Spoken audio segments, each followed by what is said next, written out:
O governo retirou os Correios e outras estatais do programa de privatização. O decreto foi assinado pelo presidente Lula na última quinta-feira. Esse mesmo decreto revoga também a qualificação de empresas e ativos do Programa de Parcerias de Investimentos, o PPI. No começo do mandato, Lula determinou aos novos ministros que tomassem providências para revogar os atos que dão seguimento às privatizações de estatais. A justificativa foi a seguinte, abre aspas, necessidade de assegurar uma análise rigorosa dos impactos da privatização sobre o serviço público ou sobre o mercado, fecha aspas. Para falar sobre os Correios, por falar nos Correios, aliás, a empresa esteve no epicentro do escândalo do Mensalão, você deve lembrar. Para falar sobre essas retiradas do governo Lula, a gente conversa agora com os deputados federais Rodrigo Gambale, do Podemos de São Paulo. Boa tarde, bem-vindo, deputado. E com o deputado Orlando Silva, do PCdoB, também de São Paulo. Boa tarde, bem-vindo. Deputado Rodrigo, eu espero ter falado o seu sobrenome corretamente e começo já com o senhor. O senhor acha que o governo Lula agiu corretamente ao retirar as empresas do programa de privatizações? Luciana, como uma das melhores jornalistas do Brasil, você sempre acertando, né? O sobrenome é Gambale mesmo que se pronuncia. Hoje eu quero te dar os parabéns, também homenageando todos os colegas pelo Dia do Jornalista hoje no nosso país. Eu também sou jornalista, tenho prazer em integrar essa profissão tão digna no nosso e importante no nosso Brasil e te dar os parabéns nomeando todos os outros. Obrigada, então parabéns também, deputado, para o senhor. Obrigado. Dando os parabéns para o grande colega aqui, amigo Orlando Silva, deputado experiente, que já foi ministro, tem muito conhecimento em todas as áreas do que se tange, trata sobre o Brasil. Luciana, bom, falando sobre a privatização dos Correios, eu já inicio ou o Orlando vai se apresentar? Sim, por favor, o senhor inicia. Se a gente for falar em privatização, primeiro nós temos que ver sobre o histórico do Brasil em grandes privatizações. Então, hoje eu sou favorável à grande maioria das privatizações de estatais no nosso país e autarquias. Mas a gente precisa fazer um estudo muito detalhado para saber o quanto vale cada empresa ou autarquia que nós estatizamos. A Vale, por exemplo, completa agora 26 anos de que ela foi... Nós estamos com o sinal do deputado Rodrigo Gambale oscilando, não sei se ele já voltou, se não voltou, vou fazer a mesma pergunta ao deputado Orlando Silva, que está comigo. Deputado, o senhor ouviu aí, enquanto a gente estabiliza aqui o sinal do deputado Rodrigo, queria ouvir do senhor, o governo acerta ou erra ao retirar essas empresas do plano de privatização? Olá, Luciana, te cumprimento. Cumprimento meu amigo deputado Rodrigo, daqui a pouco eu falo com ele no ar. Veja, o governo cumpre com seu compromisso de campanha eleitoral. O presidente Lula, quando foi candidato, ele denunciou as privatizações que eram lesivas ao interesse nacional. Privatizações que eliminaram do patrimônio público instrumentos que seriam importantes para o desenvolvimento do país, como, por exemplo, foi o caso da Telebrás, uma empresa que é estratégica para o desenvolvimento nacional e que foi privatizada de modo banal, sem critério, sem base, sem cuidado, nem cuidado do interesse nacional, nem cuidado do patrimônio da empresa. Portanto, a revisão do programa de desestatização feita pelo presidente Lula nada mais é do que o cumprimento de um compromisso de campanha, onde ele apontou a necessidade de nós termos cuidado com aquilo que é o patrimônio público. Eu não tenho a menor dúvida de que a empresa brasileira de Correios e Telégrafos tem um caráter estratégico. Ainda mais na era digital, em que o comércio eletrônico passou a ser um tema-chave, quem tem capacidade de chegar no Brasil inteiro são os Correios. Quem tem capacidade de chegar onde não há mesmo interesse econômico, porque são os lugares da periferia, nos rincões do Brasil, qual é a empresa? Correios. Por isso que eu não tenho a menor dúvida que é necessário nós zelarmos pelos Correios, pela importância que ela tem, essa empresa tem, a maior empresa pública do Brasil em geração de empregos, é muito, muito importante. E eu creio que o governo acerta quando retira essa empresa do programa de desestatização. Aliás, queria cumprimentar agora, ele voltou aqui ao ar, meu querido colega, o deputado Rodrigo, que é uma figura muito importante para o parlamento brasileiro. Infelizmente, estamos aqui novamente conversando nesse instante. Pois é, o deputado Rodrigo, o senhor já tem aí um spoiler, né, da resposta, então, do deputado Orlando, que difere completamente da sua, né? Eu concordo na privatização, mas a gente precisa fazer realmente uma análise minuciosa. Por exemplo, a Vale, há 26 anos, ela foi privatizada. O valor dela vendido foi em torno de 3 bilhões e 300 milhões de reais. Isso, tratando-se de quanto o governo vendeu, calculava-se ali que a Vale custava em torno de 12 bilhões e meio. Muitas pessoas acreditavam que o valor agregado dela naquele momento, em 1997, era de 100 bilhões de reais. E se mostrou que era verdadeiro. Hoje a Vale, apesar de todos os problemas que ela trouxe para o Brasil no impacto ambiental e nos crimes ambientais, a falta do peso de mão do governo também para contingenciar problemas numa mineradora como foi a Vale, deixou a desejar. O Brasil poderia estar lucrando muito mais com ela se fizesse um programa, por exemplo, de administração mista. Hoje a Vale em torno de 420 bilhões de reais e teve um lucro no ano de 2021 de 121 bi. Os Correios também vêm aumentando o seu valor de lucro. Correio em 2020 teve 1,5 bilhão de lucro, no ano de 2021 3,7 bilhões. O que isso impacta positivamente? Quando você vai falar sobre desestatização, vai falar, mas como que vai desestatizar uma empresa que tem gerado lucro? Mas quanto poderia ser obtido de geração de riquezas pelo país se ela tivesse uma melhor administração? Se a gente for falar em 3,7 bilhões, parece até muito de lucro para o país, onde o Brasil tem ficado aproximadamente com 73% de seus dividendos. Só que só o Mercado Livre, no ano de 2021, investiu no Brasil em logística 4 bilhões de reais. Foi mais do que o faturamento que os Correios teve. Esse aumento de arrecadação é natural que se deve à pandemia, porque com a pandemia as pessoas obrigatoriamente foram deixando de ter medo de utilizar a internet para suas compras, para a aquisição de produtos e aqueceu-se muito o mercado. A gente vê que hoje o grande problema das empresas de e-commerce, elas acabam tendo prejuízo porque elas ainda possuem muitas lojas físicas. E ter o produto, ter a loja física, ter todo o custo que tem na geração de arrecadação para essas empresas tem feito com que elas cheguem a ter até prejuízos. Eu acredito que os Correios eles têm um caminho sim para ser privatizado, mas não pode acontecer o que aconteceu com a Vale. Um valor ínfimo para o país não ter nenhum tipo de ganho e controle numa potência como são os Correios e a gente fazer uma coisa sem nenhum tipo de avaliação. Eu tenho certeza que, tendo na direção ali pessoas do ramo, né, da área privada, com mais capacidade técnica, mais estudo, o Correio teria muito mais retorno para o país do que hoje tem. O deputado Rodrigo, continuo com o senhor, existe uma preocupação com empresas estratégicas para o Brasil, privatizar empresas que deveriam, por exemplo, ter uma boa governança, prestar um bom serviço ao cidadão. A gente teve agora uma situação em São Paulo, os dois deputados são de São Paulo, sabem muito bem, em relação ao aumento, por exemplo, dos sepultamentos depois de uma privatização. Essa discussão é sempre muito comum, estou usando um exemplo daqui do estado, mas eu digo para nacionalizar esse exemplo. Às vezes a prestação de serviços não é o que deveria ao consumidor depois da privatização.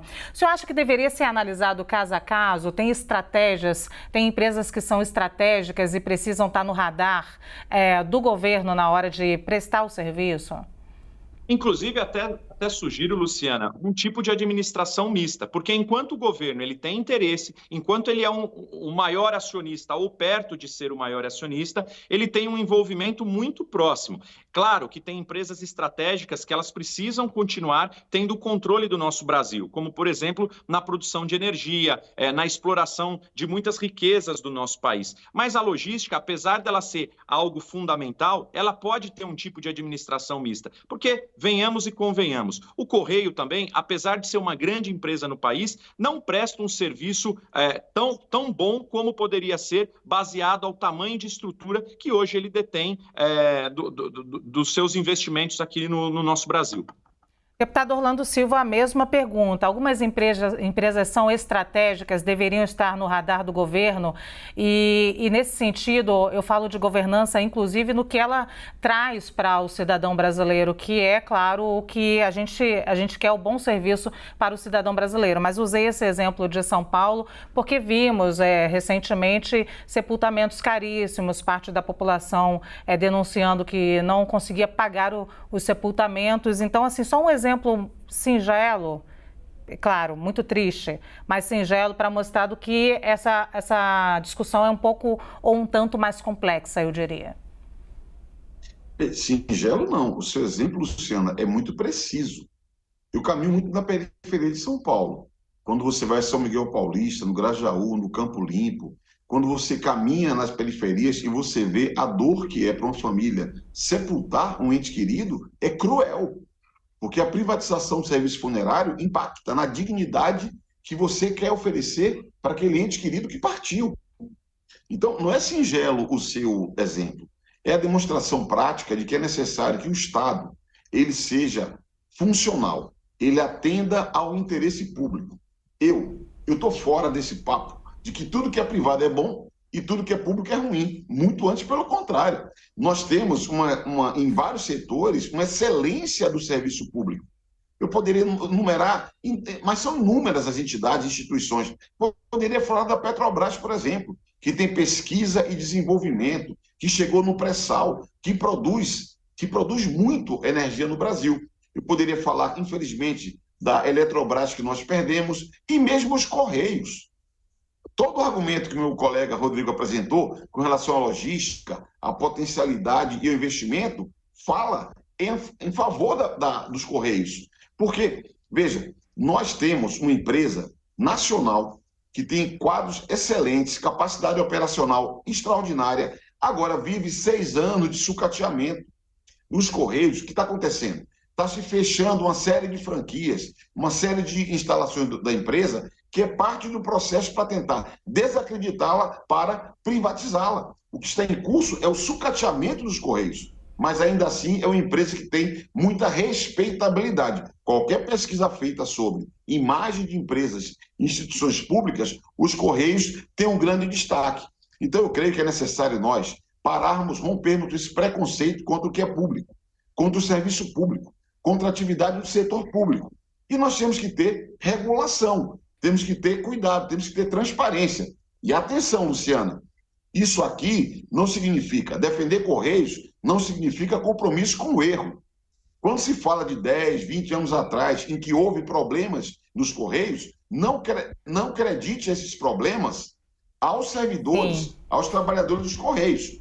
Muitas vezes, a política produz erros em empresas como os Correios, e não temos nenhum compromisso com o erro. Erro tem que ser apurado, combatido e superado. Agora, não podemos abrir mão de ter uma empresa tão estratégica, que está nos rincões do Brasil, que chega onde não dá lucro, mas que o equilíbrio com onde dá lucro permite que ela seja funcional, produtiva e tenha bons resultados para o país. Sim, deputados. Posso só pegar um gancho? Sim, mas eu quero colocar um elemento a mais e pedir ainda que a resposta seja rápida. Olha que eu tenho muitas exigências. Hoje é o dia do jornalista, então eu queria só usar uma empresa que está nesse combo aí e que provoca sempre muita polêmica, que é a empresa Brasil de Comunicação. Afinal, é estratégico ou não a comunicação para o governo federal? Pode continuar. Pode continuar. Pode ir, deputado Rodrigo. Luciana, importante na última pergunta que você fez sobre até o sepultamento, altos preços cobrados do serviço terceirizado. O que nós temos no Brasil é a falta também do cumprimento de suas leis. Hoje, a nossa lei, ela acaba sendo rigorosa, mas no seu cumprimento ela é branda. O crime no Brasil, por exemplo, hoje compensa. Se você for olhar, e nós vamos levar sobre um problema aí de empresas, tem uma lei nacional sobre os bancos que eles têm um atendimento a ser feito pelas pessoas de até 15 minutos. Quando que se respeitou isso? Quando os bancos foram multados, foram punidos por não obedecer o tempo que ele tem de espera, inclusive com cartazes ali dentro das suas agências, diante dos olhos daqueles que estão há 1, 2, 3 horas esperando para o atendimento. E onde o senhor está querendo chegar exatamente, deputado?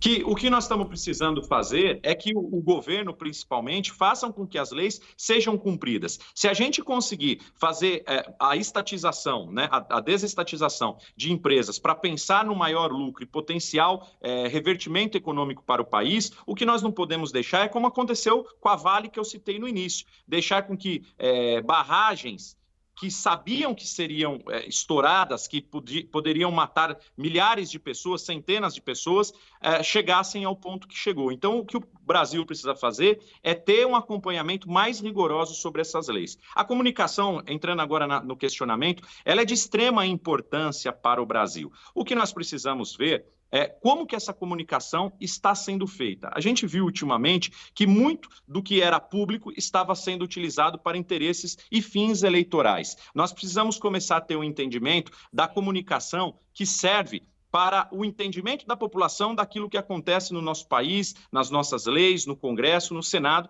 e não utilizado de forma pessoal. E essa estatização, mais uma vez, assim como eu defendo que seja feita pelos Correios, ela precisa ser muito estudada, ter apontamentos e levantamentos, não simplesmente chegar e dizer o seguinte, vamos privatizar porque não dá lucro ou que dá prejuízo. Isso não está tendo no Brasil, esse tipo de aprofundamento de estudos de situações e matrizes econômicas.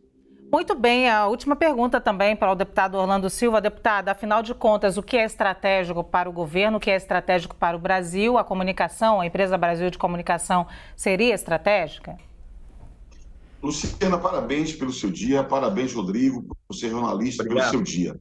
Eu não tenho a menor dúvida que comunicação é estratégico para a democracia. Acesso à informação é estratégico para a democracia. E o governo acerta quando retira a EBC do programa de desestatização. Agora, o governo tem que avançar mais. Por quê?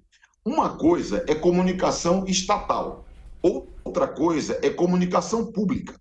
É necessário que a comunicação estatal exista, para que o Estado apresente as informações que são de interesse público daquilo que ele realiza.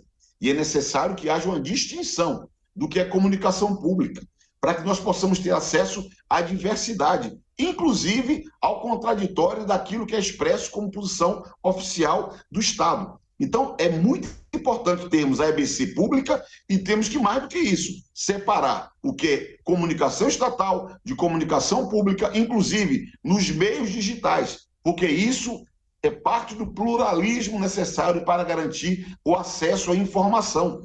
Por isso que é tão importante nós termos empresas como a EBC e que eu espero que possa dar passos adiante, inclusive sendo um instrumento para o fomento à diversidade, para o fomento e difusão de cultura, para que nós possamos ter um ecossistema informativo mais sofisticado, para além dos monopólios que operam na comunicação no Brasil, e dessa maneira nós possamos ter mais informação e mais democracia. Hoje em dia, se fala muito de fake news, de desinformação. Qual o caminho para combater a desinformação? Garantir acesso à internet, garantir educação midiática e garantir acesso à informação. E é por isso que o sistema público de informação é tão importante e é por isso que seria um erro privatizar a EBC. Ao contrário, é necessário fortalecer o ecossistema informativo, incluindo aí o setor público, que é tão importante para, além do Estado, permitir o pluralismo no acesso à informação e à produção de informação no Brasil.